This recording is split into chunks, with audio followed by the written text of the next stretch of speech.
Hoy tenemos con nosotros a un licenciado en periodismo por la Universidad CEU Cardenal Herrera, con un máster en economía, en economía internacional y periodismo, que eso es muy importante, que se plasma, se palpa en el libro que ha escrito y del que vamos a hablar hoy, por la Universidad de Columbia en Nueva York. Actualmente es jefe de economía en la cadena SER. Desde 2019 ha dirigido también y presentado Las claves del siglo XXI en televisión española. A estas alturas yo creo que ya sabéis de quién estoy hablando. Es Javier Ruiz. Bienvenido, Javier, a Voces. Es un placer tenerte con nosotros. ¿Qué tal, Lorena? Encantado de estar. Javier está con nosotros hoy para hablarnos de su último libro, que ha recibido el Premio Espasa 2022 de ensayo, que es Edificio España, el peligro de la desigualdad.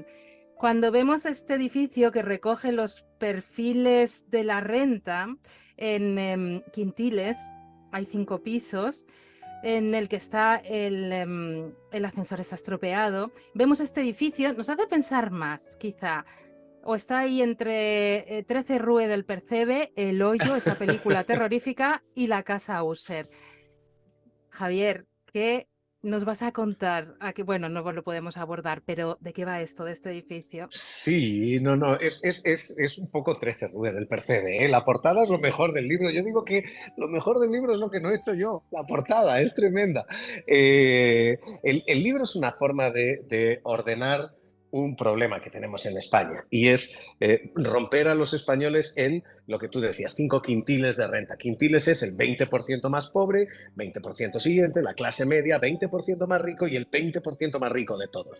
Y esto si lo hacemos en pisos, en lugar de en quintiles, que esto es muy economista, si lo hacemos en pisos, pues nos queda un sótano social muy lleno de humedades, lleno de problemas, un sótano social absolutamente avejentado y cada vez más lleno, por cierto, y un ático social en el que cada vez se vive mejor. Lo que nos está pasando es que los que tienen más cada vez tienen más, los que necesitan más cada vez necesitan más y la brecha de la desigualdad se nos está abriendo. Esa es la metáfora del libro, resumida así muy rápido. Es no las dos Españas, que yo digo que ya no las hay 5.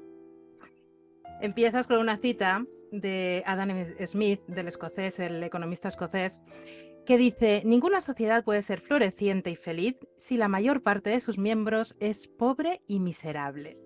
¿Quién no puede estar de acuerdo con esto, Javier? ¿Y esto qué es? ¿Una utopía?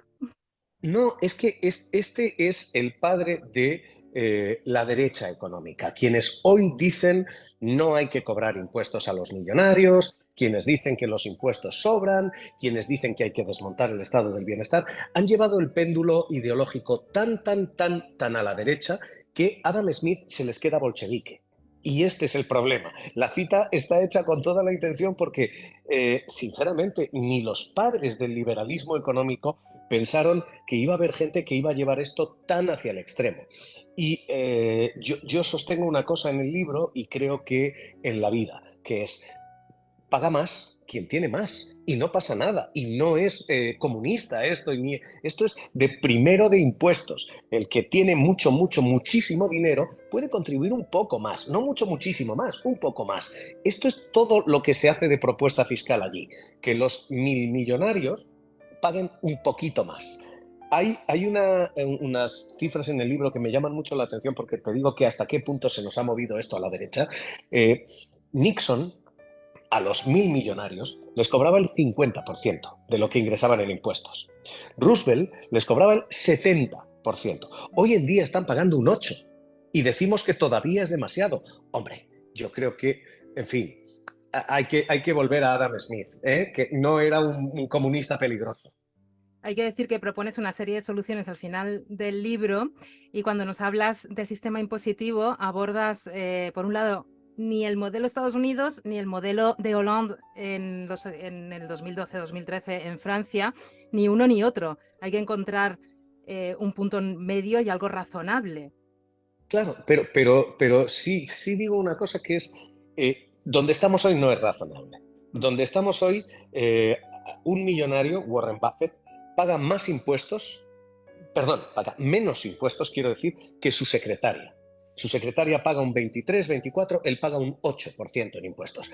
Esto sí que no es razonable. que un millonario pague menos impuestos que un bombero, esto no es razonable. Y esto está pasando ahora mismo. Esto es el problema que tenemos. Y yo creo que plantear, oiga, miren, tienen ustedes mucho, no, muchísimo dinero, les pedimos que contribuyan un poquito más, de verdad no es, yo digo, por citar a uno de nuestros grandes intelectuales, sentido común, como decía Mariano Rajoy Brey. Esto es sentido común. Ese es un buen ejemplo. El sentido común lo vamos a recuperar al final de la entrevista porque propones una cosa muy interesante. Pero hablando de ese ascensor, porque claro, es un edificio, tiene un ascensor pero que no funciona. O al menos no funciona bien para subir y para bajar tampoco, porque las grandes rentas les cuesta también bajar por ese efecto acumulativo del sistema en el que nos encontramos. Em, ¿Quién está, cuando vemos que un ascensor, que un elemento está estropeado, quién está al timón de este edificio? ¿Hay alguien al timón? ¿O las personas que están al timón no son las que nos dicen que están? Un poco enrevesada mi pregunta. Yo digo que el ascensor se nos ha ido averiando por dejadez, por descuido. Es como todo en todas las casas. Si tú vas dejando las goteras, al final tienes moho. Bueno, pues este es el problema del ascensor. El ascensor se nos ha ido frenando y se nos ha ido rompiendo y llega un momento en que ya no funciona y tenemos un ascensor efectivamente social roto.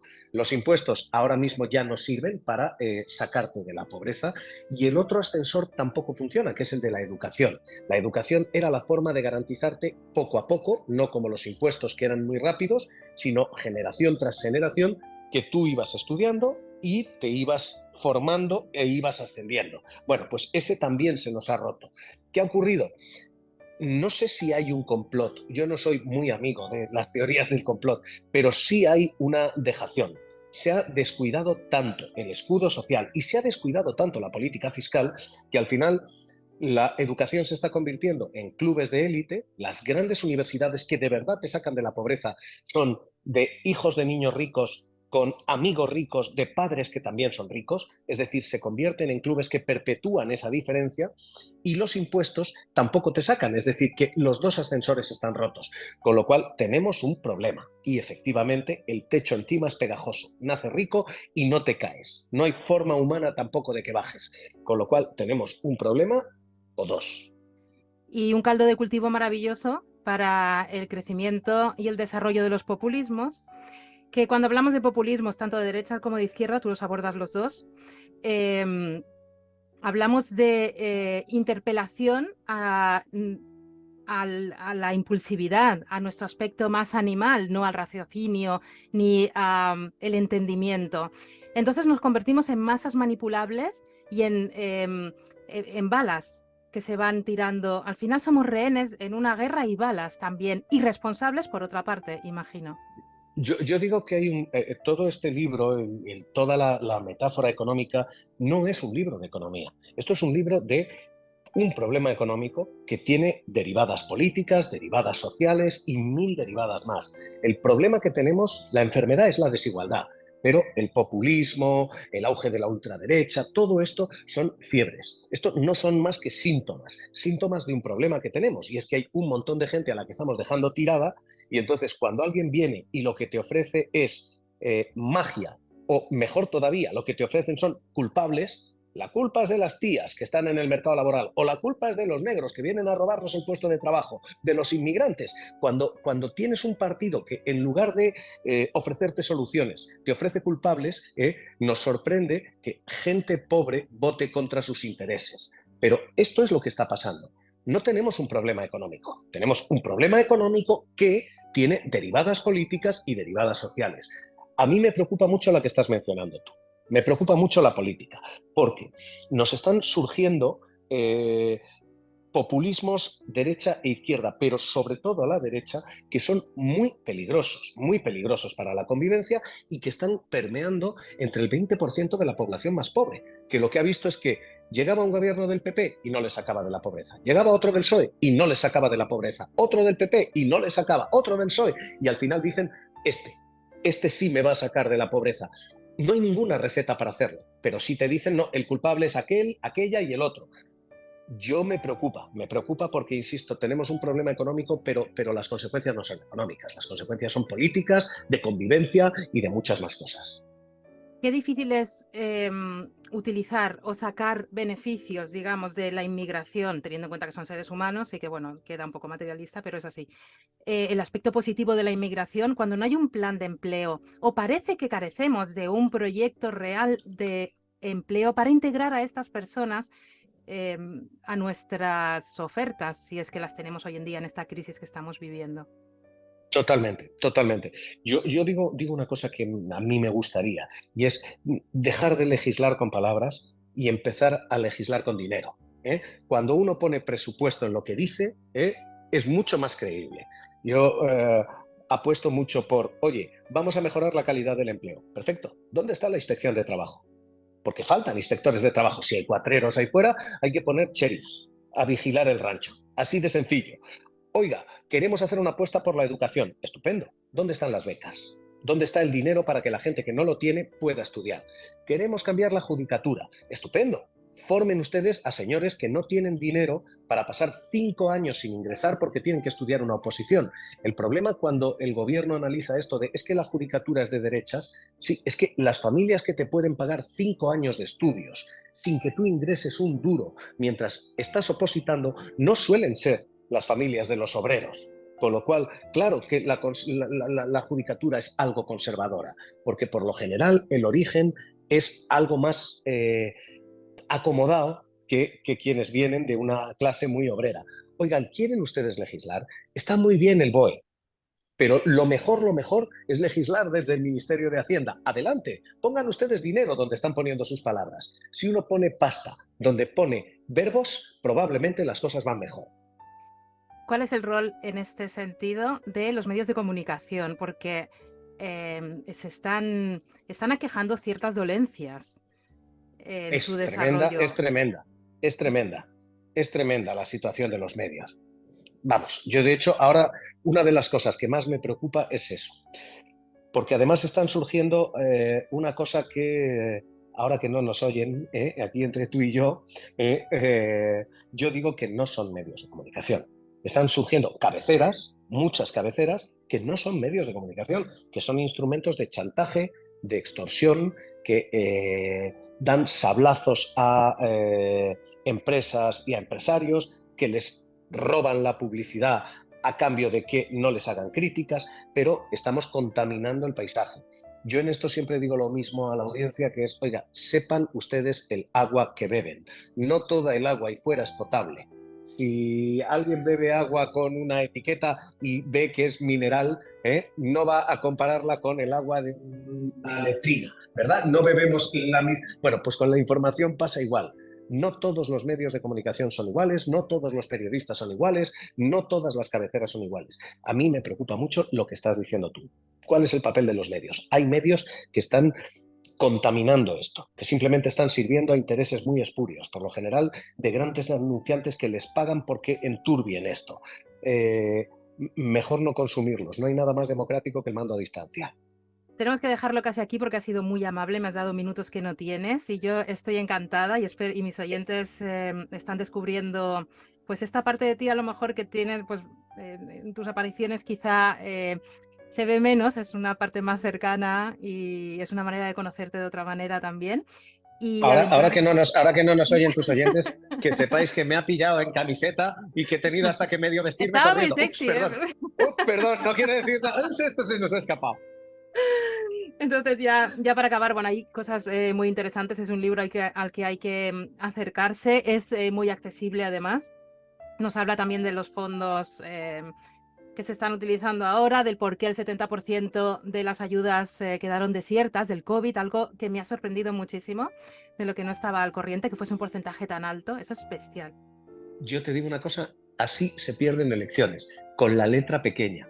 Llevamos ayudas al COVID que no han llegado a los restaurantes y a la restauración, 70% desiertas. Ingreso mínimo vital, y es tan complicado y tiene tanta letra pequeña que no ha llegado ni a la mitad de la gente que tenía que haber llegado. Bono cultural, y el bono cultural no llega a los jóvenes porque no hay forma humana de pedirlo. Ahora nos dicen esta cosa de ayuda a las hipotecas, y cuando todas las medidas tienen tanta letra pequeña que es imposible llegar a ella, entonces nos preguntamos, uy, ¿qué ha pasado con todas las políticas sociales que hemos hecho? Así se pierden elecciones. Políticas que tienen más titular que pólvora, que tienen más de salva que de bala. Les gusta mucho el clickbait. Sí, a todos los gobiernos les gusta mucho la propaganda. Es muy curioso esto que está pasando. Sí, propaganda es la palabra. En tu último apartado ya, y lo dejamos, nada, 30 segunditos, principios generales para el entendimiento, nos propones un manual de sentido común con 3 puntos que quiero leer. 1, Mi cambiar de líder opinión. espiritual, Mariano Rajoy Brey.